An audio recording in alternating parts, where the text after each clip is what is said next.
السلام علیکم ورحمۃ اللہ۔ سورہ بقرہ مدنی صورت، تیسرے سپارے کا 7واں رکوع، آیت نمبر 282، اور یہ اس کا دوسرا حصہ ہے۔ اعوذ باللہ من الشیطان الرجیم، بسم اللہ الرحمن الرحیم۔ وَاسْتَشْهِدُوا شَهِیدَیْنِ مِن رِجَالِکُمْ فَإِن لَّمْ یَکُونَا رَجُلَیْنِ فَرَجُلٌ وَامْرَأَتَانِ مِمَّن تَرْضَوْنَ من الشهداء ان تضل احداهما فتذکر احداهما الاخری۔ اور ادھار کے معاملے پر اپنے مردوں میں سے دو گواہ بنا لو، اور اگر دو مرد میسر نہ آئیں تو پھر ایک مرد اور دو عورتیں گواہ بناؤ کہ ان میں سے اگر ایک بھول جائے تو دوسری اسے یاد دلا دے، اور گواہ ایسے ہونے چاہیے جن کی گواہی تمہارے ہاں مقبول ہو۔ جی، تحریر کے بعد اس تحریر پر دو ایسے مسلمان مردوں کی گواہی ہونا چاہیے جو معاشرہ میں قابل اعتماد سمجھے جاتے ہوں، اور اگر معاملہ غیر مسلم کے درمیان ہو تو گواہ غیر مسلم بھی ہو سکتے ہیں، اور اگر بوقت تحریر دو مسلمان قابل اعتماد گواہ میسر نہ آئیں تو ایک مرد اور دو عورتیں بھی گواہ بن سکتی ہیں، اور اگر ایک مرد بھی میسر نہ آئے تو چار عورتیں گواہ نہیں بن سکتی۔ اور گواہی کا یہ نصاب صرف مالی معاملات کے لیے ہے، مثلا زنا اور قذف کے لیے چار مردوں ہی کی گواہی ضروری ہے، چوری اور نکاح اور طلاق کے لیے دو مردوں ہی کی گواہی ہوگی، دیوالیہ کے لیے اس قبیلے کے تین مردوں کی،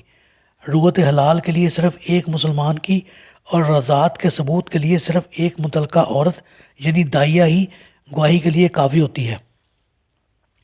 اس سے ایک تو یہ بات معلوم ہوئی کہ دو عورتوں کی گواہی ایک مرد کے برابر رکھی گئی ہے، اور حدیث کی روح سے یہ عورتوں کے نقصان عقل کی بنا پر ہے، اور دوسرے یہ کہ زبانی گواہی کی ضرورت اس وقت پیش آئے گی جب اس معاملہ کی ایسی جزیات میں تنازع پیدا ہو جائے جنہیں تحریر میں نہ لایا جا سکا ہو، اور معاملہ عدالت میں چلا جائے، ورنہ تحریر تو کی ہی اس لیے جاتی ہے کہ بعد میں تنازع پیدا نہ ہو، اور شہادتیں پہلے سے ہی اس تحریر پر ثبت کی جاتی ہیں۔ جب سے اہل مغرب نے مساوات مرد و زن کا نعرہ لگایا ہے اور جمہوری نظام نے عورت کو ہر معاملے میں مرد کے برابر حقوق عطا کرنے کا فیصلہ کیا ہے، اس وقت سے اس آیت کے اس جملہ کو بھی مسلمانوں ہی کی طرف سے تعویل اور تصدیق کا نشانہ بنایا جا رہا ہے۔ کہا یہ جاتا ہے کہ دو عورتوں کی شہادت کو ایک مرد کے برابر کر کے اسلام نے عورتوں کے حقوق کی حق تلفی کی ہے۔ پاکستان میں افواہ کی مغرب زدہ مہذب خواتین نے بڑی دیدہ دہنی سے کام لیا، اور اس کے خلاف ان عورتوں نے جلوس نکالے اور بینر لکھوائے گئے کہ اگر عورت کا حق مرد سے نصف ہے تو فرائض بھی نصف ہونے چاہیے، عورتوں پر 2.5 نمازیں، 15 روزے اور نصف حج فرض ہونا چاہیے، وغیرہ وغیرہ۔ حالانکہ یہ طبقہ 2.5 نمازیں تو درکنار، ایک نماز بھی پڑھنے کا روادار نہیں، وہ خود اسلام سے ہی بیزار ہیں۔ ایسے پروپیگنڈے سے ایک تو وہ حکومت کو مرعوب کرنا چاہتی ہیں کہ وہ ایسا کوئی قانون بنائے جس سے عورت کی حق تلفی ہوتی ہو، دوسرے یہ کہ وہ دوسری سادہ لاء مسلمان عورتوں کو اسلام سے برگشتہ کر سکیں، حالانکہ یہاں حقوق و فرائض کی بحث ہی ہے ہی نہیں۔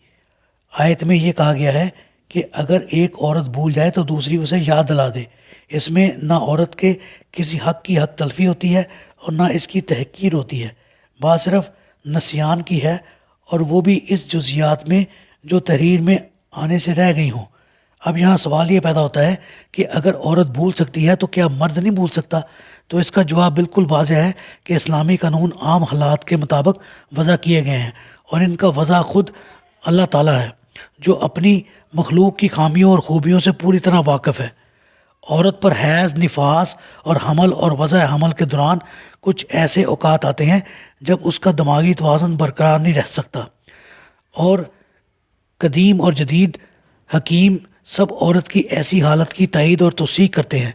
ان مغرب زدہ خواتین کا یہ اعتراض بالکل ایسا ہی ہے جیسے کوئی یہ کہہ دے کہ مرد اپنی جسمانی ساخت اور قوت کے لحاظ سے عورت سے مضبوط ہوتا ہے، لہٰذا حمل اور وضع حمل کی ذمہ داریاں مرد پر ڈالنا چاہیے تھیں، نہ کہ عورت پر جو پہلے ہی مرد سے کمزور ہے۔ اس مسئلے کا دوسرا پہلو یہ ہے کہ عورت اپنی اصل کے لحاظ سے ایسی عدالتی کارروائیوں سے سبکدوش قرار دی گئی ہے۔ اب یہ اسلام کا اپنا مزاج ہے کہ وہ عورت کو گھر سے باہر کھینچ لانے کو پسند نہیں کرتا، جبکہ موجودہ مغربی تہذیب اور نظام جمہوریت اسلام کے اس کلیہ کی عین ضد ہے۔ عورت کی گواہی کو صرف اس صورت میں قبول کیا گیا ہے جب کوئی دوسرا گواہ میسر نہ آ سکے، اور اگر دوسرا گواہ میسر آ جائے تو اسلام عورت کو شہادت کی ہرگز زحمت نہیں دیتا۔ عورت کے اسی نسیان کی بنا پر فوجداری مقدمات میں اس کی شہادت قابل قبول نہیں، کیونکہ ایسے مقدمات میں معاملہ کی نوعیت سنگین ہوتی ہے۔ مالی معاملات میں عورت کی گواہی قبول تو ہے، لیکن دو عورتوں کو ایک مرد کے برابر رکھا گیا ہے، اور عائلی مقدمات میں چونکہ زوجین ملوث ہوتے ہیں اور وہ ان کا ذاتی معاملہ ہوتا ہے جہاں نسیان کا امکان بہت ہی کم ہوتا ہے، لہٰذا ایسے مقدمات میں میاں بیوی دونوں کی گواہی برابر نوعیت کی ہوگی، اور وہ معاملات جو بالخصوص عورتوں سے متعلق ہوتے ہیں وہاں عورت کی گواہی کو مرد کے برابر ہی نہیں بلکہ معتبر قرار دیا گیا ہے۔ مثلا مرزا اگر رضاعت کے متعلق گواہی دے تو وہ دوسروں سے معتبر سمجھی جاتی ہے، خواہ یہ دوسرے کوئی عورت ہو یا مرد ہو۔ ان تصریحات سے معلوم ہوتا ہے کہ اس آیت میں نہ عورت کی تحقیر بیان ہوئی ہے اور نہ کسی کے حق کی حق تلفی کی گئی ہے، بلکہ اللہ تعالیٰ نے جو بھی قانون عطا فرمایا ہے وہ کسی خاص مصلحت اور اپنی حکمت کاملہ سے ہی عطا فرمایا ہے، اور جو مسلمان اللہ کی کسی آیت کی تصدیق کرتا یا مذاق اڑاتا ہے اسے اپنے ایمان کی خیر منانا چاہیے، اور ایسے لوگوں کو اسلام سے منسلک رہنے کی کوئی ضرورت نہیں۔ دل سے تو وہ پہلے سے ہی اللہ کے باغی بن چکے ہیں، اور یہی وہ لوگ ہیں جو اسلام کو کافروں سے بھی زیادہ نقصان پہنچا رہے ہیں۔ اللہ تعالیٰ سے دعا ہے اللہ تعالیٰ ہمیں ان باتوں پر عمل کرنے کی توفیق عطا فرمائے، آمین۔